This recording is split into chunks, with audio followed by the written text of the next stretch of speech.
பிரியமானவர்களே, இயேசு கிறிஸ்துவின் நாமத்தில் உங்களை எல்லாருக்கும் என்னுடைய அன்பின் வாழ்த்துக்கள். இந்த நாளிலும் ஜெபிக்கலமாக நிகழ்ச்சியில் உங்களை எல்லாம் சந்திப்பது, உங்களோட சேர்ந்து ஜெபிப்பது எனக்கு அதிக சந்தோஷம்.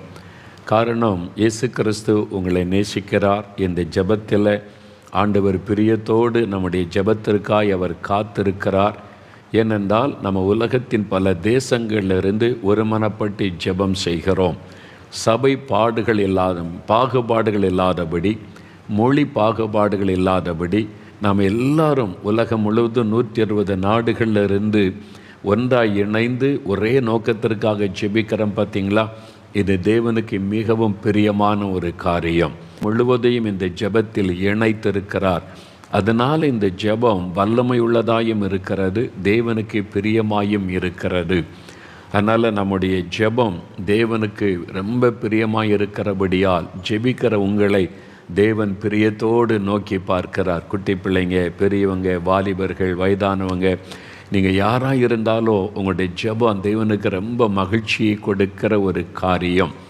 என்னால் நம்முடைய ஜெபத்தை வைத்து தான் அவர் தேசத்திலே உலகத்திலே பல காரியங்களை செய்து கொண்டு வருகிறார். கடந்த நாட்களில் நாம் ஜெபங்களுக்கு அவர் பதில் கொடுத்து செய்த காரியங்கள் நமக்கு தெரியும். இன்றைக்கு நம்ம நிறைய காரியத்திற்கு கவனமாக ஜெபம் செய்ய போகிறோம். கொண்டாலும் பாதிப்புகள் என்ன, அது கடைசி காலம். இயேசு சொன்ன அடையாளம் பல இடங்களில் மகாபூமி அதிர்ச்சிகள். இப்போ சின்னது வருதில்லை, நீ மகாபூமி அதிர்ச்சிகள் வந்து தாக்கும். அப்போது பெரிய அழிவை அது உண்டாக்கிவிடும். பட்டணங்களே இல்லாமல் போய்விடும். பஞ்சங்கள், கொள்ளை நோய்கள், வானத்திலிருந்து பயங்கரமான தோற்றங்கள் உண்டாகும். இனி வானத்திலிருந்து தோற்றங்கள், பயப்படுத்துகிற தோற்றங்கள், பெரிய அடையாளங்கள் எல்லாம் உண்டாகும். அதனால் இதெல்லாம் வரும்போது நீங்கள் பயப்படாதங்க. அப்போ என்ன செய்யணும்? வருகைக்கு ஆயத்தப்படணும். இதெல்லாம் இயேசு சீக்கிரம் வரப்போகிறார். இந்த உலகம் நிலையானது அல்ல. இன்னும் இந்த உலக காரியத்தை தேடி கொண்டிருக்காம ஆவிக்குரிய காரியத்தை தேடணும். பரிசுத்தம், ஆண்டவரோடு வாழணும், இயேசுவோடு கூட ஜீவிக்கணும். அவர் வரும்பொழுது வருகையில் காணப்பட இந்த சிந்தை உள்ளவர்களாய் நம்ம மாறணும். அதுதான் ஆண்டவர் எதிர்பார்க்கிறார். அதனால் உங்கள் வீட்டில் வருகை குறித்து பேசுங்க. சபைகளில் பாஸ்டர்மார்கள் வருகை குறித்து செய்தி கொடுங்க. வருகைக்கு ஜனத்தை ஆயத்தப்படுத்துங்க. அதுதான் ஆண்டவர் இந்த காலத்தில் நம்ம ஞாபகப்படுத்தி கொண்டிருக்கிறார். வருகைக்கு ஆயத்தப்பட என்ன செய்யணுன்றதை கற்றுக் கொடுங்க. அதனால் நம்ம கடைசி வினாடிக்குள்ளே வந்து விட்டோம். இதைத்தான் உலகத்தில் நடக்கிற ஒவ்வொரு சம்பவங்களும் தெரியப்படுத்துகிறது. அதே சமயத்தில் நம்ம இந்த உலகத்தில் வாழ்கிற நாட்களில் நிறைய பிரச்சனை. ஒரு பக்கம் வியாதி, ஒரு பக்கம் பாவம், ஒரு பக்கம் சாபம், ஒரு பக்கம் வேதனை, இதெல்லாம் இருக்குதே அப்படின்னு நினைக்கும்போது இந்த இம்மையிலும் ஆண்டவர் நமக்கு சமாதானம் அருளி நம்மை பாதுகாப்பார். வருகையில் நம்ம காணப்பட அவர் நமக்கு உதவி செய்வார். அதுக்கு தான் ஆண்டவர் அற்புதம் செய்கிறார். இந்த அற்புதம் செய்கிறது எதற்காக? நீங்கள் ஆவிக்குரிய காரியத்தை நாடணும், பரலோக ராஜ்யத்தின் மீது சிந்தை உள்ளவள் ஆகணும்னு தன்னுடைய அற்புதங்கள் மூலமாக தேவன் தன்னுடைய அன்பை நமக்கு வெளிப்படுத்துகிறார். இதை புரிந்து கொண்டு நம்ம ஆவிக்குரிய காரியத்தின் மேலே நாட்டம் உள்ளவள் ஆகணும். சரியா? இன்றைக்கு சில சாட்சிகள் நம்ம இப்போ வாசிக்கிறவங்களுக்காக வாசித்துட்டு நம்ம ஜெபிக்க போகிறோம். சிலர் பாவத்திலேருந்து விடுதலை பெற விரும்புகிறீங்களா? மதுபானம் விட விரும்புகிறீங்களா? நீங்கள் விரும்பினா இன்றைக்கு இயேசு விடுதலை தருவார். இயேசுவால் உங்களுக்கு விடுதலை தர முடியும். போதை வஸ்துகள், இது மாதிரி ஏதோ ஒரு அடிமைத்தனம், சீட்டாட்டத்துக்கு அடிமைத்தனம், அதனால் லட்சக்கணக்காக ஆயிரக்கணக்காக பணத்தை இழந்து கடன்காரன் ஆயிட்டீங்கல்ல, இன்றைக்காவது இயேசுவே எனக்கு விடுதலை கொடுங்கன்னு கேளுங்க. இயேசு விடுதலை தருவார். கணவர் குடிகாராக இருக்கிறாருங்க, என் குடும்பமே பாதிக்கப்பட்டு போச்சு, நீங்கள் சோர்ந்து போகாதங்க.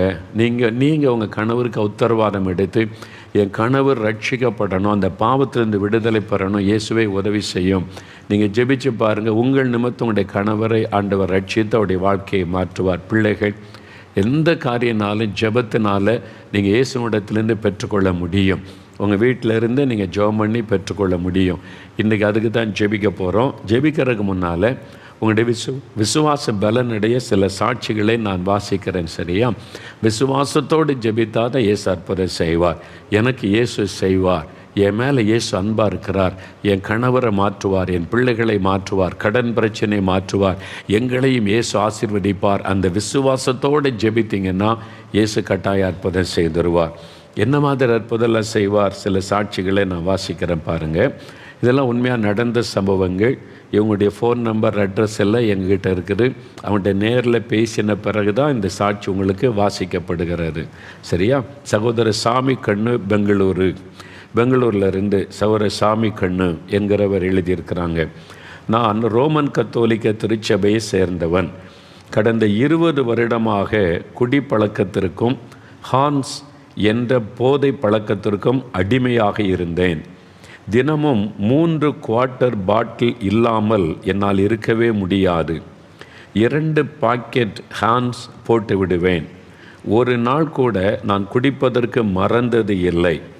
நான் சம்பாதிக்கும் பணம் முழுவதையும் போதைக்கு செலவழித்து விடுவேன். பாருங்கள், வெறும் கையுடன் தான் வீட்டிற்கு போவேன். எவ்வளோ கஷ்டம் இல்லை? மாதம் முழுதும் சம்பாதிச்சு கஷ்டப்பட்டு அந்த பணத்தை அந்த போதைக்கே செலவு பண்ணிவிட்டு வெறுங்கையோடு வீட்டுக்கு வந்த மனைவி என்ன பண்ணுவாங்க? பிள்ளைகள் என்ன பண்ணுவாங்க? குடும்பமே பாதிக்கப்படும்ல. அதனால தான் சொல்கிறேன், இந்த சாராய கடை சாபக்கேடு. அது எந்த மாநிலமாக இருந்தால் இந்தியாவில் இந்த சாராய கடையே ஒரு சாபக்கேடு. எத்தனை குடும்பங்களை இது பாழாக்கி கொண்டு இருக்கிறது. ஆளுறவங்க இதை சரிப்படுத்தாட்டா ஆசிரியர் என்ன பணம் செலவு பண்ணுங்கள், என்ன பட்ஜெட் போட்டு எவ்வளோ செலவு பண்ணுங்கள், கடைசியில் அப்படியே பாதிப்பு, அழிவு. கடைசி நேரத்தில் மழை வருது, அழிஞ்சு போயிரு. சாபம். எல்லாம் பண்ணி அறுவடை நேரத்தில் மழை வருது. எல்லாம் ஏன் யோசிக்கணும் நாம்? அப்போ ஏன் இந்த மாதிரிலாம் நம்ம என்ன தான் பணம் செலவு பண்ணாலும் ஆசீர்வாதம் வர மாட்டேங்குது இல்லை? ஏதோ ஒரு சாபம் தேசத்தை தாக்கி கொண்டே இருக்கிறது. மதுபானம் என்கிறது ஒரு சாபக்கேடு. ரகசியமாக குடிக்கிறா, ஒரு கள்ளசாரத்தில் குடிக்கிறா, அதை தடுக்க போலீஸ் இருக்குது. இதை தடுக்கிறதுக்கு ஊரெல்லாம் சாராய கடை திறக்கிறோன்னா எவ்வளோ பெரிய ஒரு பாவமான காரியத்தை ஒரு அரசாங்கம் செய்து விட்டார். பாருங்கள், அவர் சொல்கிறார் பாருங்கள், சம்பாதிக்கிற பணத்தெல்லாம் குடிச்சிட்டு வெறுங்கையோடு வீட்டுக்கு வந்தால் எத்தனை குடும்ப கண்ணீர் வடிக்க. யார் காரணம்? தமிழ்நாட்டில் எல்லோரும் சம்பாதிக்கிற பணத்தை டாஸ்மாக் கடையில் கொடுத்துட்டு வெறுங்கையாக வீட்டுக்கு வரானே அந்த மனைவி பிள்ளைகள் கண்ணீர் வடிக்கிறாங்களே. Who is the reason? யார் காரணம்? அரசாங்கம். அப்புறம் எப்படி அரசாங்கம் எடுக்கிற நல்ல நல்ல திட்டங்கள் வாய்க்க மாட்டேங்குது, அது வெற்றி பெற மாட்டேங்குது, பாதிப்பு தான் இருக்குதுன்னா எது சாபமோ அதை கண்டுபிடிச்சு அந்த ஓட்டையை அடைக்கணும். அது அரசாங்கம் அடைச்சாதான் மக்கள் மத்தியில் ஆசீர்வாதம் வரும். இது ஒரு பாருங்கள், இது மாதிரி மனம் திறந்து எழுதியிருக்கிறார் பாருங்கள். இது மாதிரி எத்தனை லட்சம் குடும்பங்கள் தெரியுமா அவங்களுக்கு? நம்ம இதுக்கு ரொம்ப பாரம் எடுத்து தெய்வ பிள்ளைகள் செபிக்கணும். சாரை கடை மூடணும் ஆண்டவரே. எங்கள் முதலமைச்சர் நிறைய நல்ல நல்ல காரியெல்லாம் செய்கிறாங்க. இந்த சாரை கடையை மூடுற நல்ல காரியத்தை எங்களுடைய முதல்வரை கொண்டு செய்யணும் அப்படின்னு நம்ம செபிக்கணும். என்னுடைய பிரதமரோட கத்தர் பேசணும். ஏன் குஜராத்தில் சாரை கடை மூடிட்டாங்கல்ல? அங்கே இல்லையே, குஜராத்தில் இல்லையே, பீகாரில் அந்த சாராய கடை மூடின பிறகு நிறைய பெரிய மாற்றம் வந்திருக்குது. ஏன் செய்யக்கூடாது மற்ற மாநிலத்திலையும்? நம்ம அரசாங்கம் அதை யோசிக்கணும், இது குறித்து யோசிக்கணும். அதுக்கு ஆண்டவர் பேசணும், நம்ம ஜெபிக்கணும். பாருங்கள், ஒரு காசு இல்லாமல் வீட்டுக்கு வந்தால் அந்த பெண்கள் என்ன பண்ணுவாங்க, பிள்ளைகள் என்ன பண்ணும்? குடும்பமே வறுமை, தரித்திரம், பாதிப்பை பாருங்கள். என் நிலையை பார்த்த என் மாமா ஜெபிக்கலாமாங்க நிகழ்ச்சியை பார்க்க சொல்லி என்னிடத்தில் கேட்டுக்கொண்டார்கள். நானும் அந்த நிகழ்ச்சியை பார்த்தேன். நீங்கள் பேசின ஒவ்வொரு வார்த்தையும் என் உள்ளத்தை அசைத்தது. எனக்குள் இருந்த பாவங்களை நான் உணர்ந்தேன். இல்லை, மதுபானம் ஒரு பாவம். அப்போ பாவத்தை செய்கிறதுக்கு அரசாங்கமே காரை திறந்து வச்சு அது அரசாங்கத்தினுடைய பாவம், அது சாபம். இதை ஆளுகிறவங்க உணரும்படி கர்த்தருடைய மனக்கண்களை திறப்பாராக என்று சொல்லி நம்முடைய பிரதமராக இருக்கட்டும், முதல்வராகட்டும், இந்த மனக்கண் திறக்கப்படணும். இது ஒரு சாபக்கேடு, இதை நம்ம மூடணும் என்ற சிந்தை வரணும். பார்த்தீங்களா? அவர் சொல்கிறாங்க, உணர்ந்து எல்லாவற்றையும் விட்டுவிட தீர்மானித்து என்னை ஒப்பு கொடுத்து ஜெபம் செய்தேன். இயேசுவே எனக்கு உதவி செய்யுங்க, உமக்கு ஒப்பு கொடுக்குறேன். அவ்வளோதான் ஜெபம். ஜெபித்த நாளிலிருந்து குடி பழக்கத்தை என்னால் மறக்க முடிந்தது. அதான் பாருங்கள், இயேசு செய்கிற அற்புதம். பார்த்தீங்களா? 20 வருஷம் டெய்லி குடிக்காமல் இருக்க முடியாதுங்க. இயேசுகிட்ட இயேசுவே எனக்கு ஒரு விடுதலை கொடுங்க இந்த பாவத்திலேருந்து சொன்ன உடனே அந்தையிலேருந்து குடி போய் விட்டார். படிப்படியாக குறைஞ்சிது. ஏதோ மாத்திரை போடு, இன்ஜெக்ஷன் போடு, அப்படிலாம் கிடையாது. இயேசு தொட்ட அவ்வளோதான். இயேசு கிறிஸ்து விடுதலையாக்கினால் மெய்யாகவே விடுதலை. பார்த்திங்களா? அந்த குடும்பம் இப்போ எவ்வளோ மகிழ்ச்சியாக இருக்கும். ஜெபித்த நாளிலிருந்து அதை மறக்க முடிந்தது. குடிக்க வேண்டும் என்ற நினைவு கூட இல்லாமல் பொழுது இல்லை. குடிக்கணும் சிந்தை கூட வரும். 20 வருஷ குடிகார ஒரே நாள் எப்படி நிறுத்த முடியும்? அதான் அற்புதம். அதுதான் இயேசு செய்கிற அற்புதம். It's a miracle. இயற்கைக்கு மேற்பட்ட அற்புதம். டாக்டர்ஸால் அதை விளங்கிக் கொள்ள முடியாது, மற்றவங்களால் அதை புரிந்து கொள்ள முடியாது. அது ஒரு ஆவிக்குரிய காரியம், ஆண்டவருடைய வல்லமை, விடுதலை. ஆனால் ஹான்ஸ் போடுவதை என்னால் நிறுத்த முடியாமல் இருந்தேன். மறுபடி 3 நாள் உபவாசம் இருந்து நான் ஜெபம் செய்தேன். என்னுடைய உபவாசத்தின் பலனாய் இயேசு எனக்கு அந்த பழக்கத்திலிருந்து விடுதலை கொடுத்தார். மறுவானம் போயிட்டு ஹான்ஸ் போடுற பழக்கம் அது போகலை. ஏன் இது மட்டும் எனக்கு தொடர்ந்து வருது? 3 நாள் உபவாசம் பண்ணி இந்த பாவையினோட்ட போகணுன்னு ஜெபிச்சாங்க பாருங்கள், உடனே விடுதலை. நீங்கள் உங்களுடைய பரிசுத்தத்துக்காக உபவாசம் பண்ணி ஜெபிக்கணும். இந்த பாவம் வேண்டாம், என் குடும்பத்தை விட்டு இந்த சாபம் ஒழியணும், இந்த மதுபான ஒழியன்னு குடும்பத்தில் உள்ளவங்க உபவாசம் பண்ணி ஜெபிக்கணும்.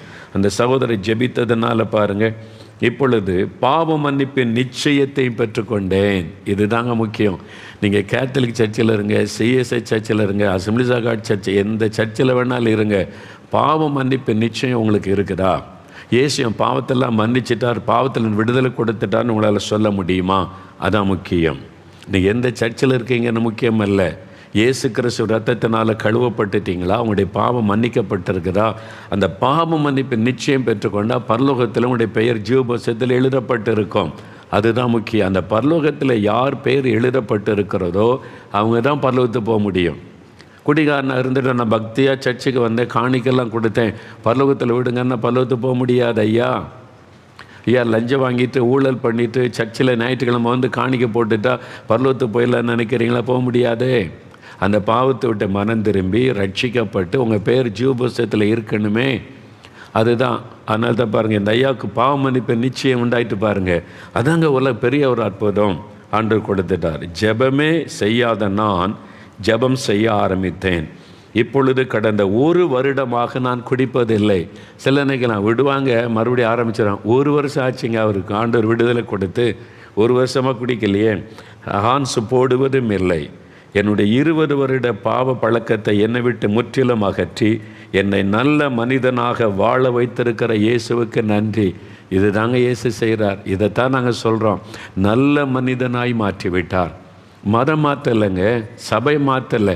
அவர் இந்த சபையில் இந்த சபைக்கு மாற்றினார், அதனால் பரலோகத்துக்கு போக முடியாது. மனம் மாறணும். இயேசு கிறிஸ்துவின் ரத்தம் சகல பாவங்கள் இன்னைக்கு சுத்திகரிக்கும்.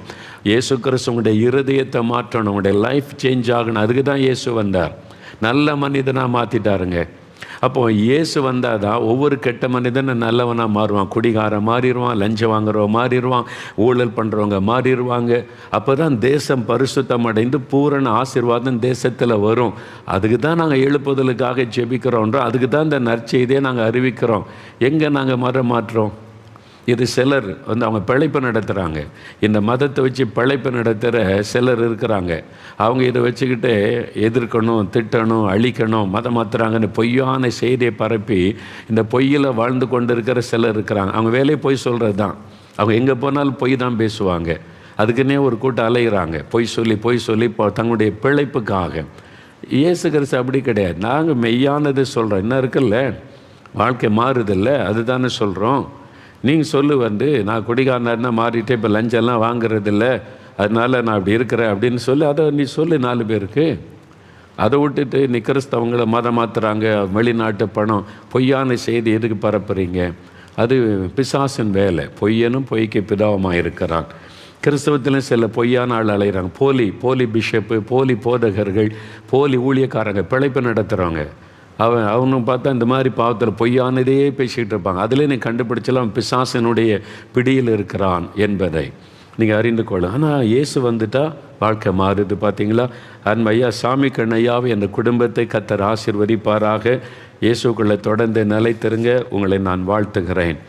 சகோதரர் வசந்த் சென்னையிலிருந்து இவரும் பாருங்கள், நான் ஒரு பெயரளவு கிறிஸ்தவனாக வாழ்ந்து வந்தேன். பேருக்கு தான் கிறிஸ்தவன், உண்மையான கிறிஸ்தவன் இல்லை. இந்த உலகத்தில் 2 விதமான கிறிஸ்தவங்க இருக்காங்க.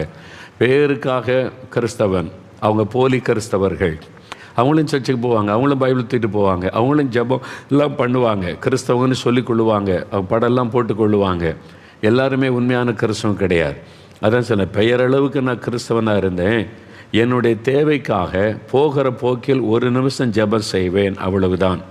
மற்றபடி உணர்ந்து நான் ஜெபித்ததோ மற்றவர்களுக்காக ஜெபித்ததோ இல்லை.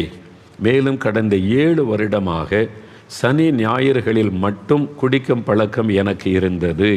சில கிறிஸ்தவங்க இருக்காங்க, வாரத்தில் ஒரு நாள் ஜாலியாக குடிச்சுக்கலாம், வாரத்தில் ஒரு நாள் தானே, நம்ம இந்த உலகத்தில் வாழும்போது இதெல்லாம் அனுபவிக்காமல் எப்படி இருக்கிறது. அந்த சகோதரர் ஓப்பனாக எழுதியிருக்காங்க, ஒவ்வொரு வாரமும் சனி ஞாயிறு, மற்ற நாளில் வேலை செய்வோம், வாரத்தில் ஒரு நாள் 2 நாள் மட்டும் ஜாலியாக 4-5 ஃப்ரெண்ட்ஸ் சேர்ந்து குடிக்கிறது. சேர்ந்து நரகத்துக்கு போகலாமே, இல்லை ஃப்ரெண்ட்ஸாக அவன் கூப்பிடுவானே, நான் நரகத்துக்கு போகிறேன், என் கூட நீயும் வா குடிக்கிறதுக்கு. நான் ஃப்ரெண்டுப்பா, நான் ஃப்ரெண்டு சொல்கிறேன், ஒரு ஃப்ரெண்டுக்காக குடிக்க மாட்டியா, என்ன நான் நரகத்துக்கு போகிறேன் நீயும் வா அப்படின்னு கூப்பிட்ற மாதிரி தனியாக இப்படி போகிறது, நீயும் வந்துரு அழிஞ்சு போயிரு. இப்படிப்பட்ட நண்பர்கள் உலகத்தில் நிறையா இருக்காங்க. நீங்கள் அவங்கள நல்லவங்கன்னு நினைக்காருங்க, அவங்க மனுஷர்கள் நல்லவங்க, ஆனால் அவங்களுக்குள்ளே இருக்கிற அந்த ஆவி பொல்லாத பிசாசு, உங்களையும் பாவத்துக்குள்ளே இழுத்து போடுகிற ஒரு ஆவி, குடிக்க வைக்கிற ஒரு ஆவி. சில குடும்பமாக சேர்ந்து பார்ட்டியான், குடும்பமாக குடித்து நாசமாக போகிறீங்க, நரகத்துக்கு போகிறீங்க, சமுதாயத்தை அழித்து கொண்டு இருக்கிறீங்க, அடுத்த தலைமுறையை கெடுக்கிறீங்க. கணவன் மனைவி உட்காந்து குடிச்சிங்க, உங்கள் குடும்பத்துக்கே சாபம், உன் பிள்ளைகளுக்கு சாபத்தை தேடி வைக்கிறீங்க. நீங்கள் எந்த மதத்தை சார்ந்தவங்களாக இருந்தாலும் சரி, எவ்வளோ பக்தி உள்ளவங்களாக இருந்தாலும் சரி, நீங்கள் குடும்பமாக உட்காந்து குடிச்சிங்க, உங்கள் குடும்பத்துக்கு சாபத்தை உண்டாக்குறீங்கன்னு அர்த்தம். யார் இந்த பழக்கத்தை உங்களுக்கு சொல்லி கொடுத்தாரு? இந்த மீடியாக்கள், இந்த சீரியல், அது இதுன்னு போட்டு அவனுக்குள் சாபக்கேடு அவங்க உண்டாக்குறாங்க. அவங்களும் பணம் சம்பாதிச்சு ஆசீர்வாதமாக இருப்பாங்க, சாபம். இது மாதிரி மக்களுக்கு தவறான நம்பிக்கைகளை விதைத்து கொண்டு இருக்கிற மீடியாக்கள் குடிக்க வைக்கிறது, துன்மார்க்கத்தில் அதெல்லாம் பரவாயில்லன்ற எண்ணத்தை மக்களுக்குள்ளே தவறான எண்ணத்தை விதைப்பது, இதெல்லாம் செய்யாதங்க.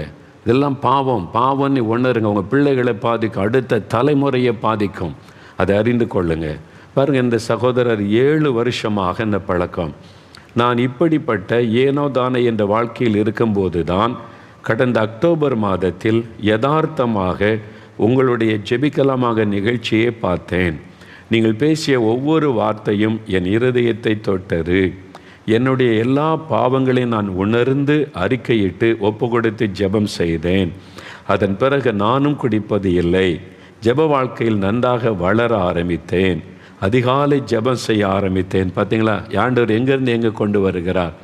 ஒரு அன்பான ஒரு சகோதரன் தவற உணர்ந்து அறிக்கையிட்ட உடனே ஆண்டவர் விடுதலை தருகிறார். நிறைய பேருக்கு இது தவறுன்னு தெரியலை. ஏன் தெரியுமா? சபைகள் சொல்லுவதில்லை, போதகர்கள் சொல்லுவதில்லை, இது தப்பு, இது பாவம், இதை விட்டு மனம் திரும்புன்னு சொல்கிறதில்லை.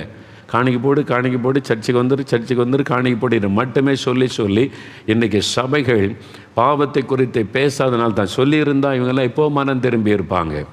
என்ன பாவம் செய்தாலும் சரி, சபைக்கு மட்டும் வந்துரு, காணிக்கை மட்டும் கொடுத்துரு, தசம்பா மட்டும் தந்துரு, அவ்வளோதான். ஜாலியாக கொண்டாடுகிற இடமல்ல சபை. கொண்டாடுகிற இடமா சபை? கூத்தடிக்கிற இடமா? ஜாலியாக டான்ஸ் ஆடுற இடமா சபை? சபைக்குள்ளத்தை வந்தால் பாவத்தை உணரணும், மனம் திரும்புதல் வரணும், மறுரூபமாக்கப்படணும். அதுக்கு தான் சபை. சமுதாயத்தை மறுரூபப்படுத்துவது தான் சபை. அங்கே கூத்தடிப்பதுக்கும் கொண்டாடுவதற்கும் அல்ல. அதுக்கு சினிமா தேட்டர் இருக்குது, கிளப் இருக்குது, அங்கே போய் செய்யட்டும். சபையை பாழக்காதுங்க பாஸ்டர்மார்கள். அப்படிப்பட்டவங்களுக்கு இடம் நீங்கள் கூப்பிட்டு டான்ஸ் ஆட வைங்க, பரலோகத்தில் நீங்கள் நுழைஞ்சிட முடியும்னு நினைக்கிறீங்களா? சாத்தான், அதில் சாத்தானுடைய ஆராதனை. ஆவில நிரம்பி தங்களை அறியாமல் பரவசத்தில் டான்ஸ் ஆடுறது வேறு.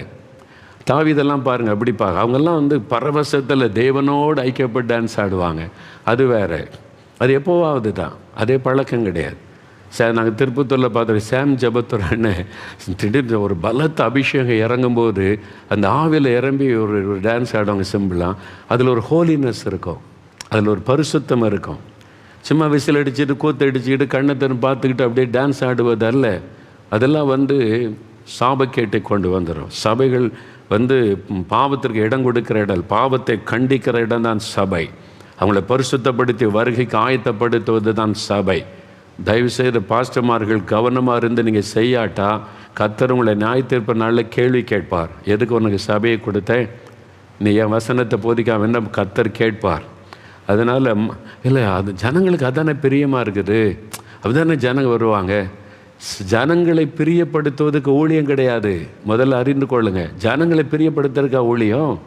தேவனை பிரியப்படுத்துவதுக்கு தான் சபை, தேவனை பிரியப்படுத்துறது தான் ஆராதனை, தேவனை பிரியப்படுத்துறது தான் ஊழியம். மக்களை பிரியப்படுத்த அதுக்கு அரசியல்வாதை போய் சொல்லிக்கிட்டாலே வேண்டியதான். தயவு செய்து கவனமாக, கடைசி காலம், ஆண்டோடைய வருகை சமீபித்து விட்டது. இனிமேல் நிர்விசாரமாக இருந்து அழிவுக்கு நேராக கொண்டு போயிடாதங்க. அதனால் தயவு செய்து கவனிங்க. பாருங்கள், இந்த சகோதரன் மேலே தப்பில் சொல்லலை, சபையில் சொன்னால் அவங்க கேட்டிருப்பாங்களே, அதுக்காக பாரம் எடுத்து ஜெபித்து சொல்லாதனால தானே தெரியல. சொன்ன உடனே பாருங்கள் மனம் திரும்பிட்டாங்களே, ஆண்டவர் விடுதலை கொடுத்துட்டாரு. இப்போ பாருங்கள், இந்த சகோதரர் எழுதுகிறார், இப்போ நான் குடிக்கிறதில்ல, ஜெப வாழ்க்கையில் நான் வளர்ந்து ஜெபிக்கிறேன், அதிகாலையில் ஜெபிக்கிறேன். நான் கடந்த ஒரு வாரம் யூடியூபில் உள்ள உங்களுடைய செய்திகளை கேட்டேன். நான் பார்த்த தேவ செய்தியில் மன்னிப்பை குறித்து மிகவும் தெளிவாக பேசினீர்கள். இயேசு உங்கள் மூலம் என்னிடத்தில் பேசுவதை உணர்ந்தேன். பார்த்தீங்களா, ஆண்டவர் பேசுகிறார். பேசுகிற ஆண்டவர் இயேசு, பேசும் தெய்வம் இயேசு. அவர் என்ன பேசுவார் தெரியுமா? எனக்கு நீ 7 வாரமாக இது கொண்டு வா, மெழுகுவத்தி கொண்டா, எண்ணெய் கொண்டு வா, இதை கொண்டு வா, அதை கொண்டு வா, இங்கே வா, அங்கே வா, இங்கே சுற்று, அப்படிலாம் இயேசு கேட்க மாட்டாருங்க. கடவுள் அப்படி கேட்குறவர் அல்ல. அவர் என்ன பேசினார்? இவர் சொல்கிறார் பாருங்கள், என்ன பேசினார்? இயேசு உங்கள் மூலம் என்னிடத்தில் பேசுவதை உணர்ந்தேன். நான் 15 வருடமாக என் அக்காவின் கணவர் மீது மிகவும் கோபமாக இருந்தேன். அவரை பார்த்தாலே எனக்கு பிடிக்காது. 15 வருஷம் அவர் தாறுமாறாய் குடித்துவிட்டு தகராறு செய்வதையும் வீட்டில் சண்டை போடுவதையும் பார்த்து எனக்கு அவர் மேல் ஒரு வெறுப்பு வந்துவிட்டது. சில சண்டைகளில் என் கையில் கிடைப்பதை வைத்து அவரை அடிக்கவும் முயன்றிருக்கிறேன். இயேசு உங்களுடைய மன்னிப்பு என்ற தேவ செய்தியின் மூலம் என்னோடு பேசியதற்கு பிறகு நானும் பகையாய் வெறுத்து வந்த என் அக்காவின் கணவரை மன்னிக்க ஒப்பு கொடுத்தேன். அதாங்க ஆண்டவர் பேசுகிறது. கடவுள் எப்படி பேசுவார்? பாவத்தை விட்டு மனம் திரும்பு, மன்னிச்சிரு, ஏன் கசப்பை வச்சிருக்கிற, அவங்கள மன்னிச்சிரு. அதாங்க கடவுள் பேசுகிற விதம். அது கொண்டு வா, இதை கொண்டு வா, இதை செய், அதை செய், 4 மாடிக்கு வா, நான் இடத்த சுற்று, நீ எப்படி பண்ணு, இப்படி பண்ணு, அப்படிலாம் கடவுள் கேட்க மாட்டார். நீங்கள் கடவுளுக்கும் மற்றதுக்கும் பொய்யுக்கும் உள்ள வித்தியாசத்தை தயவு செய்து புரிந்து கொள்ளுங்கள். தயவு செய்து பாருங்கள், எது ஆசீர்வாதம்னு நினைக்கிறீங்களே யோசித்து பாருங்கள். ஆண்டு ஒப்பு கொடுத்தார். மறுமுறை அவரை பார்க்கும்போது அவர் மீது எனக்கு கோபம் வரவில்லை, சாந்த குணம் எனக்குள் வந்தது, ஒரு மாற்றம் எனக்குள் நிகழ்ந்தது.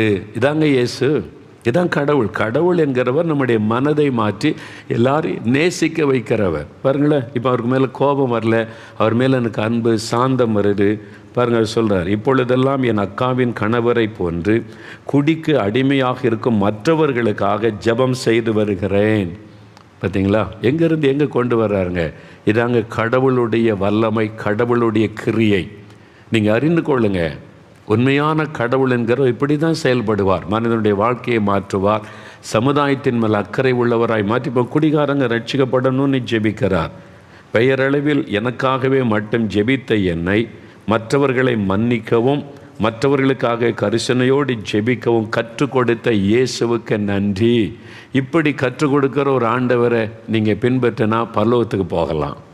புரியுதா உங்களுக்கு? நீங்களே அறிந்து கொள்ளுங்கள்.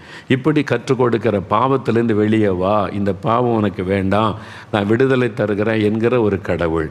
மன்னிச்சிரு, எதுக்கு கசப்பை வச்சிரு, எல்லாத்தையும் அன்பாயிரு, மன்னிக்கிற இருதயத்தை நான் உனக்கு தருகிறேன், மன்னித்து மற்றவங்களுக்காக ஜெபம் பண்ணு, தேசத்துக்காக பிரார்த்தனை பண்ணு, அப்படி சொல்லி கொடுக்கிற ஒரு ஆண்டவர் இயேசு. அதாங்க இயேசு செய்கிறார். இந்த இயேசுவை தான் நீங்கள் அறிந்து கொள்ளுங்கன்னு சொல்கிறோம். இந்த இயேசு அறிந்து கொண்டால் சமுதாயமே மாறிடும்ல. அதை தான் அது அப்போ தேசத்தில் ஆசீர்வாதம் வரும்ல. அதுக்கு தான் நாங்கள் இதை சொல்லுகிறோம், வேறு என்ன காரியம். என் அன்பு சகோதரர் வசந்த், உங்களுக்காக நான் ஆண்டவரை துதிக்கிறேன் தம்பி. ஆண்டவர் உங்களை சந்தித்ததற்காக, உங்களை அநேகருக்கு ஆசீர்வாதமாக வச்சிருக்கிறதுக்காக ஆண்டவருக்கு நன்றி. கர்த்தர் மேலும் மேலும் உங்களை ஆசீர்வதித்து உயர்த்துவாராக. அடுத்து சகோதரி சுகுணா, பெங்களூரு, அங்கேருந்து ஒரு சகோதரி எழுதியிருக்கிறாங்க. இயேசுக்கும் எனக்கும் சம்பந்தம் இல்லாத ஒரு குடும்பத்தில் பிறந்து வளர்ந்தவள். இயேசுவை பற்றியும் எனக்கு ஒன்றும் தெரியாது. அவ்வளோதான். அது மாதிரி அறியாதவங்க நிறைய பேர் இருக்காங்களா. அப்படி 2020ஆம் ஆண்டு நாங்கள் ஒரு வீடு கட்ட ஆரம்பித்து இருந்தோம். முடிக்க முடியாத அளவிற்கு நிறைய தடைகள் ஏற்பட்டது. எங்களுக்கு சொந்தமான இடத்தை கூட விற்று பணத்தை எங்களால் ஏற்பாடு செய்ய முடியவில்லை. எல்லாம் தடை. இந்த சூழ்நிலையில் ஒரு நாள் யதார்த்தமாக யூடியூப் பார்த்து கொண்டிருந்த போது உங்களுடைய நிகழ்ச்சியை பார்த்தேன். அப்போ யூடியூப்புக்காக ஆண்டவருக்கு ஸ்தோத்திரம். அதை பார்த்து நிறைய பேர் ரட்சிக்கப்படுறாங்க, சத்தியத்தை அறிந்து கொள்கிறாங்கல்ல, ஆண்டவருக்கு நன்றி. அதான் சொன்னேன், தேவன் அதை பயன்படுத்தும் போது நன்மை உண்டாகும், சாத்தான் அதை பயன்படுத்தும் போது தீமைகளை பரவ செய்வான். அதனால தான் நம்ம யூடியூப் சேனலுக்கு ஜெபிக்கணும். ஆண்டவரே, அதில் பிசாசு கிரியைகள் செயல்படாதபடி முடக்கப்படவும், ஆவியானவர் அதை பயன்படுத்தி ஆத்மாக்களை ரட்சிக்க நாங்கள் ஜெபிக்கிறோன்னு நீங்கள் ஜெபிக்கணும். பார்த்தீங்களா, யூடியூப்பில் பார்த்துருக்குறாங்க, நான் கேட்ட பார்த்த எல்லா செய்தியும் எனக்கு ஆறுதலாக இருந்தது. உங்களுடைய நேரலை நிகழ்ச்சியையும் தொடர்ந்து பார்க்க ஆரம்பித்தேன். இயேசுவை தெய்வமாக நான் ஏற்றுக்கொண்டேன். எனக்கு தெரிந்த வகையில் ஜெபமும் செய்தேன். கடந்த மே மாதம் நீங்கள் அறிவித்த தானியேல் உபவாச ஜெபத்தில் நானும் உபவாசத்தோடு ஜெபம் செய்தேன். பாருங்கள், இப்போ தாங்க இயேசு பற்றி தெரிஞ்சு வந்திருக்கிறாங்க. அவங்களும் 21 நாள் உபவாசம் பண்ணி தேசத்துக்காக ஜெபிச்சிருக்காங்க. பாருங்களேன், ஜெபித்திருக்கிறாங்க. பெரிய ஆச்சரியம், எங்கள் உறவினர் ஒருவர் ரொம்ப நாட்களாக விற்காமல் நாங்கள் வைத்திருந்த ஒரு இடத்தை எங்களிடத்தில் விலைக்கு வாங்கி கொண்டார். தடை மாறிவிட்டது. பாருங்கள், தேசத்துக்காக ஜெபிச்சாங்க, தடை ஆண்டவர் மாற்றிட்டார். பாருங்களேன், அதான் சாட்சி.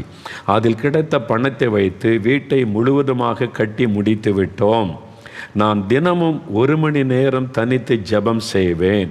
அதன் பிறகு வேலைகளை செய்து கொண்டே இயேசுவோடு பேசிக்கொண்டே இருப்பேன். ஐயா, கிறிஸ்தவங்க அறிந்து கொள்ளுங்க, தயவு செய்து இந்த சாட்சியை கவனமாக பாருங்கள். அவங்க கிறிஸ்தவ குடும்பத்தை சார்ந்தவங்க இல்லை. இப்போ தான் இயேசுவை பற்றி அறிந்து இயேசுவை ஏற்றுக்கொண்டு உபவாசத்தை ஜெபிக்க ஆரம்பித்து, அவன் என்ன சொல்ல, தினம் 1 மணி நேரம் தனியாக ஜெபம் பண்ணுவேன், நான் வேலை செய்து கொண்டே இயேசுவோடு பேசிக்கொண்டே இருப்பேன். இதாங்க கிறிஸ்தவ வாழ்க்கை. இதுதான் இடைவிடாமல் ஜெபம் பண்ணுங்கன்னு இயேசு சொன்னார்ல. வேலை செய்துட்டு இருக்கும்போது ஆண்டவரோடு பேசுவது தாங்க ஜெபம். எவ்வளோ ஒரு பாருங்க, இவங்க மூலமாக தேவன் உங்களுக்கு கற்றுக் கொடுக்கிறார். கிறிஸ்தவர்கள் தயவு செய்து நீங்கள் இவங்ககிட்டருந்து கற்றுக்கொள்ளணும். அவங்க எவ்வளோ அழகாக எழுதியிருக்காங்க அனுபவம். நான் வேலை செய்துக்கிட்டே இயேசுக்கிட்ட பேசிக்கிட்டே இருப்பேன். கிச்சனில் வேலை செய்யும்போது இயேசுக்கிட்ட பேசுகிறாரு. இதைத்தான் சொல்கிறேன், இயேசுவோட நடங்க, எப்பவுமே ஜெபித்து கொண்டே இருங்க, இருதயத்தில் ஆண்டவரோடு பேசிக்கிட்டே இருங்க. இதுதான் அனுபவம். பாருங்கள், இயேசு எனக்கு நல்லவராய் எப்பொழுதும் துணை செய்கிறவராய் இருக்கிறார். இப்பொழுது நான் ஆலயத்திற்கும் போய் வருகிறேன். என்னை பிள்ளையாக ஏற்றுக்கொண்டு என் தேவைகளை எனக்கு செய்து முடித்த இயேசுவுக்கு நன்றி. பாருங்கள், இயேசுடைய பிள்ளை, நான் ஆண்டவருக்கு சொந்தமாயிட்டேன். அவளை நிச்சயமாக சொல்கிறாங்க. உங்களுக்கு அந்த நிச்சயம் இருக்குதா ஐயா? உங்களுக்கு இருக்குதா? இல்லாட்ட இன்றைக்கி சொல்லுங்கள், இயேசுவே, நான் உங்களுடைய பிள்ளையாக இருக்கணும், உங்களுடைய மகனாக மகளாக இருக்கணும், என் பாவத்தெல்லாம் மன்னிச்ச நிச்சயத்தை எனக்கு தாங்கன்னு கேளுங்க. ரொம்ப முக்கியம். உங்களோட ஆத்மா இந்த உலகத்தில் இருக்கும்போதே நீங்கள் ரட்சிக்கப்படாட்டா பரலோகத்து போக முடியாது. நீங்கள் செத்த பிறகு யாரும் உங்களுக்காக ஜெபம் பண்ணி உங்களை மோட்சத்துக்கு அனுப்பவே முடியாது. தெளிவாக அறிந்து கொள்ளுங்கள். வேத வசனத்தின்படி தப்பான நம்பிக்கையில் ஏமாந்து போகாதங்க. நீங்கள் மரித்த பிறகு உங்களுக்காக யாரும் ஜெபம் பண்ணி உங்களை மோட்சத்துக்கு அனுப்பவே முடியாது. மரித்த பிறகு முடிந்தது கதை. நீங்கள் பாவத்திலேருந்தால் நரகம், பாவம் மன்னிக்கப்பட்டிருந்தால் மோட்சம். இயேசுவோட 2ல் 1 தான். செத்த பிறகு அவங்களுக்கு ஜெபம் பண்ணிலாம் பரலோகத்தை அனுப்ப முடியாது. பைபிள் ஆதாரமே கிடையாது. உயிரோடு இருக்க வரைக்கும் தான் நீங்கள் மனம் திரும்பலாம். உயிரோடு இருக்க வரைக்கும் தான் ஒருத்தருடைய ரட்சிப்புக்காக ஜெபிக்கலாம். மரித்த பிறகு ஜெபம் பண்ணி யாரையும் பரலோகத்துக்கு அனுப்பவே முடியாது. ஒரே தரம் மரிப்பதும் பின்பு நியாய தீர்ப்பு தான். அப்படி தான் வசனம் சொல்லுது. ஏமாந்து போயிடாதங்க. தயவுசெய்து இவ்வுலகத்தில் இருக்கும் போதே மனம் திரும்பி ரட்சிக்கப்பட்டுருங்க. அடுத்தது சகோதரி பாக்கியம் பழனியிலிருந்து எழுதியிருக்கிறாங்க. நான் இயேசுவை அறியாத குடும்பத்தில் பிறந்தவள். இவங்களும் பாருங்கள், நான் கடந்த 15 வருடங்களுக்கு முன்பாகவே இயேசுவை என் சொந்த தெய்வமாக ஏற்றுக்கொண்டேன். என் வீட்டில் வேறு யாரும் இயேசுவை ஏற்றுக்கொள்ளவில்லை. நான் இயேசுவை ஏற்றுக்கொண்டதற்காக என் கணவர் என்னை திட்டுவார், என்னிடத்தில் அதிகமாய் சண்டை போடுவார். இல்லை, சில சமயம் அப்படி இருக்கும். அவங்க அறியாததுனால திட்டுவாங்க, ஏசுவாங்க. நான் இயேசுவை ஏற்றுக்கொண்டு ஊழியக்காரன் ஆன உடனே எங்கள் கிராமத்தில் சிலர் என்கிட்ட பேசவே மாட்டாங்க. இவன் மதம் மாறிட்டான், இவன் இயேசுண்டான்னு சொல்லி பேச மாட்டாங்க. மூஞ்சி திருப்பிக்குவாங்க, திட்டுவாங்க. அப்படிலாம் இருந்தாங்க. இப்போமா சிலர் இருக்கிறாங்க, நேரில் வந்து நல்லா சொந்தக்காரன்னே மாமா மச்சன்னு பேசுவாங்க. வெளியில் போனால் இவன் கிறிஸ்தவன் ஆகிட்டான்னு திட்டுவாங்க. இயேசுவுக்காக திட்ட சகித்து கொள்ள வேண்டியது தான். அதுன்னு அவங்க அறியாமையில் இருக்கிறாங்க. அவங்க இந்த இயேசுவை அறிஞ்சிக்கிட்டால் அவங்களுக்கு தெரியும். அது வரைக்கும் அப்படி தான் இருப்பாங்க. கணவர் கூட திட்டினார். என் கணவர் 38 வருடமாய் குடிப்பதற்கும் புகையிலை போடுவதற்கும் அடிமையாக இருந்தார். 38 வருஷங்க பாருங்கள். 38 வருஷம் வியாதி படுக்கையில் ஒருத்தர் இருந்தால் பைபிளில் இருக்குது. நிறைய சாட்சி வருது. 38 வருஷம் குடிகாரன், 38 வருஷம் எனக்கு இந்த வியாதி, பல சாட்சி வந்திருக்கிறது. எனக்கு ஆச்சரியமாக இருக்கிறது. எத்தனையோ முறை நான் நல்ல விதமாக எடுத்து சொல்லியும் கூட என் கணவர் தெரிந்தனது இல்லை. எனக்கும் தலைவலி போன்ற சின்னதாய் நிறைய பிரச்சனைகள் இருந்தது. உங்களுடைய ஜெபிக்கலாமாக நிகழ்ச்சியை பார்க்க ஆரம்பித்த பிறகு உங்களோடு இணைந்து ஜெபம் செய்து எனக்கு இருந்த எல்லா பிரச்சனையிலும் இருந்து முழுமையாக விடுதலை பெற்றுக்கொண்டேன். நீங்கள் ஜெபிச்சா விடுதலைங்க. நீங்கள் எங்கேயும் போக வேண்டாம், மோகன்லாசஸ் எல்லாம் தேடி வர வேண்டாம். உங்கள் வீட்டில் இயேசு இருக்கிறார்ல, அவரை தேடணும். அவர் தான் மோகன்லாசஸ் விடுதலைலாம் தர முடியாது. மோகன்லாசஸ் ஜெபம் வேணால் பண்ணலாமே தவிர சுகமாக்க முடியாது, விடுதலை தர முடியாது. அப்போ எனக்கே ஒன்றுனா நானே அவர்கிட்ட தானே போகிறேன். அப்போ அவர் தான் இயேசு, அவர் உங்கள் வீட்டில் இருக்கிறார், உங்கள் பக்கத்தில் இருக்கிறார். நீங்கள் அவரை நோக்கி ஜெபம் பண்ணி விடுதலை பெற்றுக்கொண்ட. நீங்கள் விடுதலை இன்றைக்கி கேட்கும்பீங்க, வீட்டில் இருந்தே ஜெபிங்க, உங்களுக்கு அற்புதம் நடந்துடும். ஆரம்பத்தில் நான் ஜெபிப்பதை பார்த்து கேலியும் கிண்டலும் செய்தவர்கள் நான் பெற்றுக்கொண்ட விடுதலை சுகத்திற்கு பிறகு உங்களுடைய ஜெபிக்கலாமாக நிகழ்ச்சியை அவர்களும் பார்க்க ஆரம்பித்தார்கள். ஏன் ஆண்டவர் அற்புதம் செய்கிறார் பார்த்தீங்களா? தன்னை வெளிப்படுத்துகிறார். நான் ஜீவனுள்ள தேவன், உன்னை நேசிக்கிறப்ப அவங்களும் பார்க்க ஆரம்பிச்சிட்டாங்க. வீட்டிற்குள் நிறைய மாற்றங்கள் வர தொடங்கியது. யாரும் கட்டாயப்படுத்தாமலேயே என் கணவர் அவராகவே ஜெபிக்கலமாக நிகழ்ச்சியை பார்க்க ஆரம்பித்து பாவ பழக்கங்களை விட்டு மனம் திருந்தினார். பார்த்தா விடுதலை. 38 வருஷமாய் அடிமையாயிருந்த குடியையும் புகையிலை பழக்கத்தையும் முழுமையாய் மறந்து போகும்படி இயேசு செய்தார். இதாங்க இயேசு. 38 வருஷங்க பாவ பழக்கம். ஜெபிக்க ஆரம்பித்தோன்னே இயேசு விடுதலை கொடுத்துட்டார்ல. இப்படி ஒரு கடவுளை எங்கேயாவது நீங்கள் பார்த்துருக்கீங்களா, கேள்விப்பட்டிருக்கீங்களா? அப்படின்ற நேரத்தில் விடுதலை பார்த்தீங்களா? இப்பொழுது என்னுடைய 4 மகன்களும் 4 மருமகள்களும் என் 9 பேர பிள்ளைகளும் இயேசுவை தெரிந்து கொண்டார்கள். எனக்கு ஒரே ஒரு மகள், அவளும் இயேசுவை ஏற்றுக்கொண்டாள். இப்பொழுது நாங்கள் நல்ல ஒரு கிறிஸ்தவ குடும்பமாய் எங்களுடைய வாழ்க்கையை நடத்தி வருகிறோம். என்னை ஏற்றுக்கொண்டு என் குடும்பம் முழுவதையும் ஏற்றுக்கொண்ட இயேசுவுக்கு நன்றி. சரிங்களா? ஒருத்தர் ஜெபிக்க ஆரம்பிச்சோன்னா முழு குடும்பமும் ரட்சிக்கப்பட்டு விட்டார். அதனால் இதான் வாக்கு தத்துவம். நீங்களும் விசுவாசத்தோடு இயேசுவை என் குடும்பத்தார் எல்லாரும் ரட்சிக்கப்படணும், பாவ சாபத்தை விடுதலை கொடுங்கன்னு நிச்சயப்பீங்க. கடைசி ஒரு சாட்சி இதை பாருங்கள்.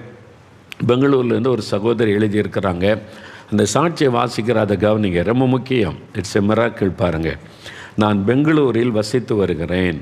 ஒரு சின்ன கருத்து வேறுபாட்டில் என் கணவரும் நானும் பிரிந்து வாழ்ந்து வந்தோம். எங்கள் பிரச்சனை பெரிதாகி நாங்கள் இருவரும் பிரிந்து விடலாம் என்று முடிவெடுத்து டைவர்ஸ் வரை சென்று விட்டோம். குடும்பம் பிரிஞ்சிருக்கிறா, கணவன் மனைவிகளை பிரிவினையா? உங்கள் மேலே தப்பு இல்லை. நீங்கள் வந்து கணவர் அல்லது என் மனைவி, நான் சொல்லுவேன் உங்கள் கணவர் மேலேயும் தப்பு இல்லை, மனைவி மேலேயும் தப்பு இல்லை. பிசாசு உங்கள் குடும்பத்தை பிரிக்கிறதற்கு போராடுகிறவன் பிசாசு. அதற்கு மனுஷர்களை பயன்படுத்துவான். மாமியாரை பயன்படுத்துவான், மாமனாரை பயன்படுத்துவான், நாத்தனாரை பயன்படுத்துவான், உங்கள் அப்பா அம்மாவையே சாத்தான் பயன்படுத்திடுவான். ஆனால் அவங்க இல்லை, சாத்தான். ஏன்னா கர்த்தர் குடும்பத்தை உண்டாக்குனார்ல, அதை உடைக்கணும் என்பதில் கிரியை செய்யணும் பிசாசு. அந்த எண்ணத்தை உண்டாக்குறதே பிசாசு தான். பாருங்கள், அவங்க பிரிஞ்சிடலான்னு தீர்மானம் பண்ணிட்டாங்க. டைவர்ஸ் வரை சென்று விட்டோம். இனி சேருவதற்கு வாய்ப்பே இல்லை என்ற சூழ்நிலையில்தான் உங்களுடைய ஜெபிக்கலாமாக நிகழ்ச்சியை பார்க்க ஆரம்பித்தேன். குடும்பம் எவ்வளவு முக்கியம் என்பதை உணர்ந்து மீண்டும் என் கணவரோடு இணைந்து வாழ வேண்டும் என்று ஜெபம் செய்து வந்தேன். ஆசீர்வாத உபவாச ஜெபத்தில் கூட உபவாசத்தோடு ஜெபம் செய்தேன். ஆனாலும் என் ஜெபம் கேட்கப்படவில்லை. அப்படி தான் தெரியும். ஆரம்பத்தில் உபவாசித்த வெள்ளிக்கிழமை தோறும் ஜெபத்தில் அவங்க ஜெபிச்சிருக்கிறாங்க. ஜெபம் கேட்கப்படலையே, ஒன்றும் மாற்றம் வரலையே, அப்படி தான் தெரியும். ஆனால் தேவன் ஜெபத்தை கேட்டிருக்கிறார். ஏற்ற நேரத்தில் பதில் தருவார். என் கணவர் என்னோடு மீண்டும் பேசுவதற்கான ஒரு வாய்ப்பு கூட இல்லாமல் இருந்தது. நான் மிகவும் சோர்ந்து போனேன். இந்த சூழ்நிலையில் ஒரு நாள் உங்களுடைய தேவ செய்தியில் நீங்கள் சொன்னீர்கள், ஜெபம் கேட்கப்படவில்லையே என்று சோர்ந்து போய் விடாதீர்கள், விடாமல் ஜெபம் பண்ணுங்க, பெற்றுக்கொள்ள வரைக்கும் ஜெபிக்கணும் என்று சொன்னீர்கள். மீண்டும் விடாமல் நான் ஜெபம் செய்ய ஆரம்பித்தேன். பெரிய ஆச்சரியம், கடந்த வாரம் நாம் மீண்டும் இணைந்து வாழ்வோம் என்று என் கணவரே என்னை அழைக்க வந்தார். That is the miracle. அதான் இயேசு செய்கிற அற்புதம். மனுஷருடைய உள்ளத்தை மாற்றுகிற ஒரு ஆண்டவர். சோர்ந்து போகாம விடாமல் செபிங்க, விடாதங்க. இயேசு தான் அற்புதம் செய்ய முடியும். சுகம் தரு வரைக்கும் விட மாட்டேன், குழந்தையை தரு வரைக்கும் விட மாட்டேன், குடும்பத்தை இணைக்கும் வரைக்கும் விட மாட்டேன், கடன் பிரச்சனை மாற்று வரைக்கும் விட மாட்டேன். நீங்கள் அற்புதம் செய்யணும், விடாமல் செபிங்க. பார்த்தீங்களா, அவர் கணவரை தேடி வந்து நம்ம சேர்ந்து வாழலான்னு சொல்லிட்டார். இப்பொழுது ஒரு வாரமாக நாங்கள் சந்தோஷமாக குடும்ப வாழ்க்கையை ஆரம்பித்திருக்கிறோம். முடிந்தது என்று நினைத்த என் வாழ்க்கையை மீண்டும் ஆரம்பித்து வைத்த இயேசுவுக்கு நன்றி. உங்கள் வாழ்க்கையில் கூட முடிஞ்சிட்டு, அவ்வளோதான். இனி என் கணவர் மாற மாட்டார், என் மனைவி மாற மாட்டா, மாறினாலும் குடும்பத்தார் விட மாட்டாங்க, என் கணவரை என் கூட வாழ விட மாட்டாங்க, அவங்க அப்பா அம்மா அந்த வீட்டில் உள்ளவங்க விட மாட்டாங்க நினைக்கிறீங்களா? இயேசு அப்புறப்படுத்திடுவார். தேவன் இணைத்தவர்களை மனுஷன் எவனும் பிரிக்காதற்கடவன் சொன்னது இயேசு. யாராவது கணவன் மனைவி பிரிக்க நினைச்சிங்க, இயேசுடைய கரம் உங்களுக்கு விரோதமாக வரும். அவங்க 2 பேரும் சேர்ந்து வாழ்ந்துட்டு போட்டா அது அவங்க பிரச்சனை, தீர்த்து கொள்ளுவாங்க. நீங்கள் உள்ள நுழைஞ்சி வாழ விடாமல் தடுத்தீங்க, சாபத்தை தேடுறீங்க. அது மாத்திரம் இல்லை, சில சமயம் மரணம் உங்களை சந்திச்சிடும். அன்று சொல்கிறார்ல, மனுஷன் எவனும் பிரிக்காதிருக்க கடை. அப்போ பிரிச்சிங்க, தேவன் உங்களை கையை நீட்டிடுவார். சில சமயத்தில் நான் ஒரு கணவன் மனைவி பிரச்சனை, 2 பேரும் கூப்பிட்டு பேசுனா நல்லா பேசுகிறாங்க. அப்போ எங்களுக்கு என்ன பிரச்சனை அவங்க கேட்டால், 2 பேர் குடும்பத்திலேயே அப்பா அம்மா வர்றாங்க பேச. அந்த 2 பேர் குடும்பத்தில் உள்ள தகப்பன்மார் வந்து இவர் மருமகளை குறை சொல்கிறார், அவர் மருமகனை குறை சொல்கிறாரு, பிரச்சனை. ஆனால் அந்த பிள்ளைகள் 2 பேரும் கூப்பிட்டு பேசுனா நாங்கள் நல்லா இருக்கிறோம். சில பிரச்சனை வரும், நாங்கள் ஜெபம் பண்ணி சரியாயிரும், அவங்க நல்லா இருக்காங்க. பிரச்சனை யாருன்னா இந்த 2 குடும்பத்தில் உள்ள தலைகள். என்ன பண்ணுறது, என்ன செய்கிறது? நான் பாரத்தோடு சரி ஜெபந்தான் பண்ண முடியுது. அவளுக்கும் இயேசுவை அறிந்தவங்க, பைபிள் வச்சுருக்குறாங்க, வசனம் தான் பேசுகிறாங்க. என்ன ஆண்டவரை பண்ணுற இந்த பிள்ளைகள் நல்லா இருக்குது, இந்த பெற்றோர் ஏதாவது ஒன்று சொல்லி வாழ விட மாட்டேன்னு ஜெபம் பண்ணால் கொஞ்ச நாளில் 2 தலையும் போயிட்டு. உண்மையில் நான் விளையாட்டுக்கு சொல்ல, நான் கண்ணால் பார்த்தது, 2 தலையும் போயிட்டு. ஆண்டவர் பார்த்தாரு, நீ ரட்சிக்கப்பட்டல, என் பிள்ளைகளுடைய வாழ்க்கையில் நல்ல பரலோகத்துக்கு சேரு, நீங்கள் இருக்க பிரச்சனை பண்ணிக்கிட்டே இருக்க. 2 பேரையும் தூக்கிட்டார் ஆண்டவர். அந்த வார்த்தை அவங்களுக்கு கடினமாக தெரிஞ்சாலும் சில சமயம் மரணத்திற்கு தேவன் ஒப்பு கொடுத்து விடுவார், அறிந்து கொள்ளுங்க. இப்போ பாருங்க, 2 நல்லா இருக்காங்க, குடும்பமாக அவங்க கணவன் மனைவி பிள்ளைகளாக சந்தோஷமாக இருக்காங்களே. அப்போ யார் காரணம்? Don't play with God. தேவனோட விளையாடாதங்க. அவங்க 2 தனி குடும்பம், அவங்க குடும்பத்துக்கு இயேசு தலைவர். ஜெபம் பண்ணுங்க, நீங்கள் 2 சேர்ந்து வாழுங்க, கர்த்தர் கிருபை தருவார். தூரத்திலிருந்து உற்சாகப்பட உள்ள நுழையாதங்க. பிள்ளைகள் வாழ்கிறத தடுக்க நினச்சிங்க, தேவனுடைய நியாய தீர்ப்பு எந்த விதத்தில் அது வெளிப்படும். நான் நிறைய பார்த்துருக்குறேன். அதனால் கர்த்தருக்கு பயம் இல்லாட்ட அவ்வளோதான், இல்லாமல் போயிடுவீங்க. அவங்க அப்புறம் நல்லா வாழ்வாங்க. இவங்களை இல்லாமல் பண்ணால் தான் வாழ்வாங்கன்னா கர்த்தர் செஞ்சிருவார், அறிந்து கொள்ளுங்க. தேவன் எல்லாத்தையும் பார்த்துக்கிட்டு இருக்கார்ல. என்ன அநியாயம் பண்ணாலும் சும்மா இருப்பார்னு நினைக்கிறீங்களா? வாழ வந்த பிள்ளையை வாழ விடாமல் நீங்கள் கண்ணீர் வெடிக்க வச்சுக்கிட்டே இருப்பீங்களா? மகளை பிள்ளைகள் சேர்ந்து வாழ தடுத்துக்கிட்டே இருந்தீங்கன்னா ஆண்டவர் பார்த்து சும்மா இருப்பார்னு நினச்சிங்களா? கரத்தை நீட்டிடுவார், செத்து போயிடுவீங்க, அவ்வளோதான். மரணம் சம்பவிக்கும்.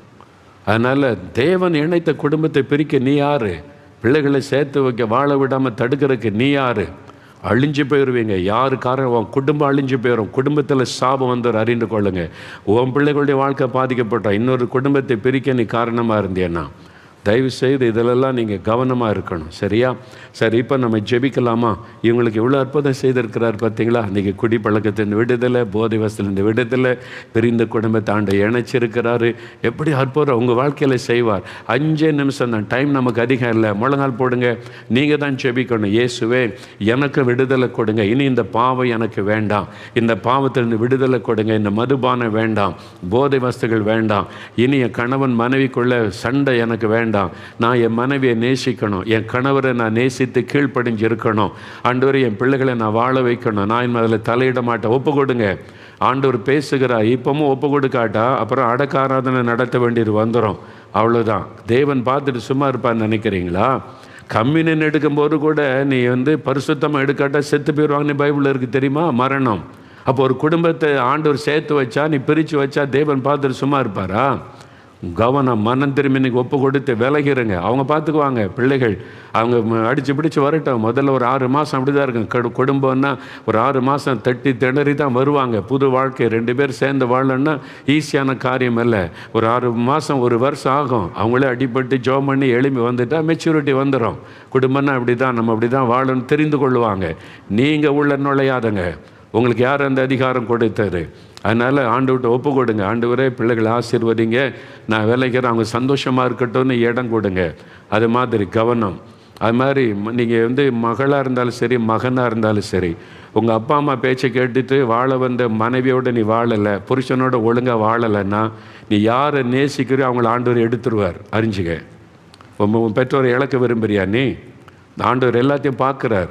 வாழ வந்து பிள்ளையை கண்ணீர் வடிக்க வச்சுட்டு எனக்கு அப்பா அம்மான்னு எது கல்யாணம் பண்ண நீ?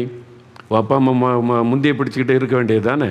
வாழ வந்து பிள்ளையை கண்ணீர் வடிக்க வச்சுட்டு தேவன் கரத்தை நீட்டிடுவார். உங்கள் அப்பா அம்மா ஆசீர்வாதமாக இருக்குன்னா ஒழுங்காக மனைவியோட குடும்பம் நடத்து.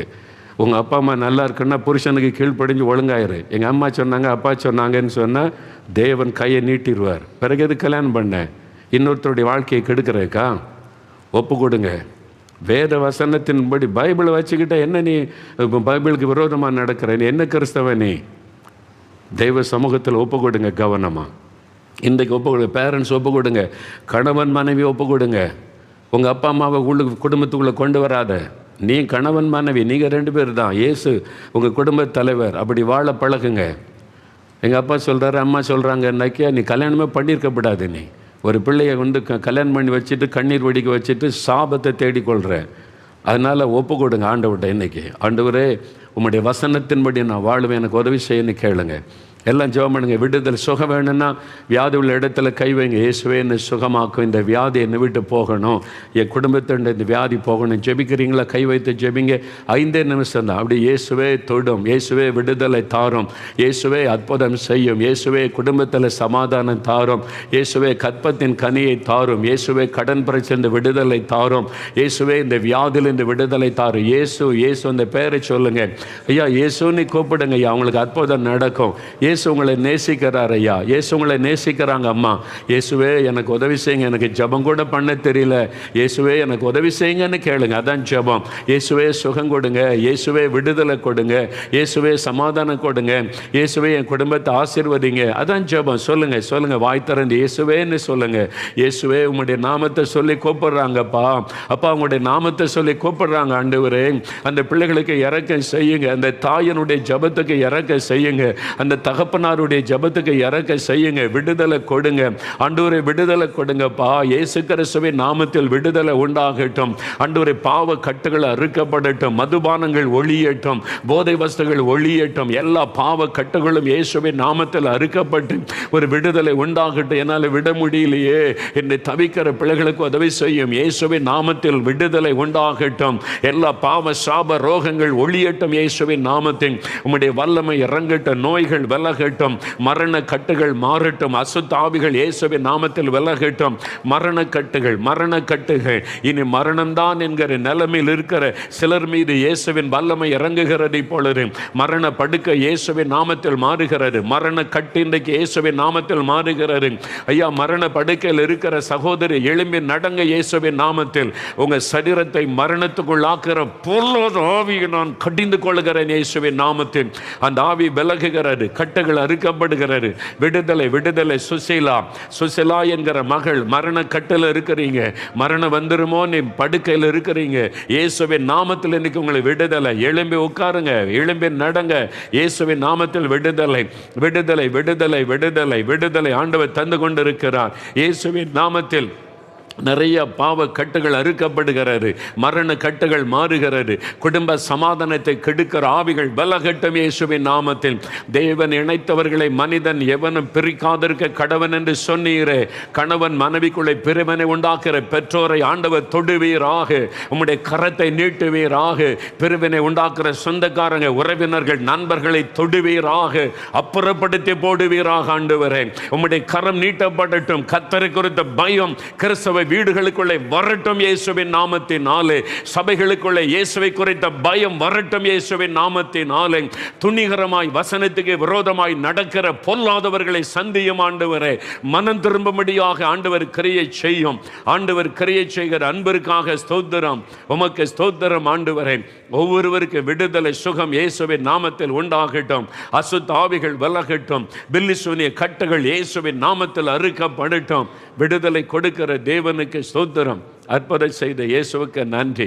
அப்படியே வலதுகரம் வைத்தங்க, இயேசுவே ஸ்தோத்திரன்னு சொல்லுங்க. இயேசுவே உமக்கு ஸ்தோத்திரம். விடுதலை கொடுத்துட்டீங்க, சுகம் கொடுத்துட்டீங்க, ஆசீர்வதிச்சிட்டீங்க, நன்றி இயேசுவே உமக்கு ஸ்தோத்திரம். இயேசுவின் நாமத்தில் ஜெபிக்கிறோம் பிதாவே, ஆமேன் ஆமேன். அவ்வளோ ஆண்டவர் அற்புதம் செய்துட்டார். நீங்கள் ஆண்டவரை துதிக்கணும், சரியா? இனிமேல் பயப்படா, எல்லாத்தையும் இயேசுவுக்கு தெரியப்படுத்துங்க, ஜெபிங்க. ஆண்டவர் அற்புதமான காரியத்தை செய்துட்டார்.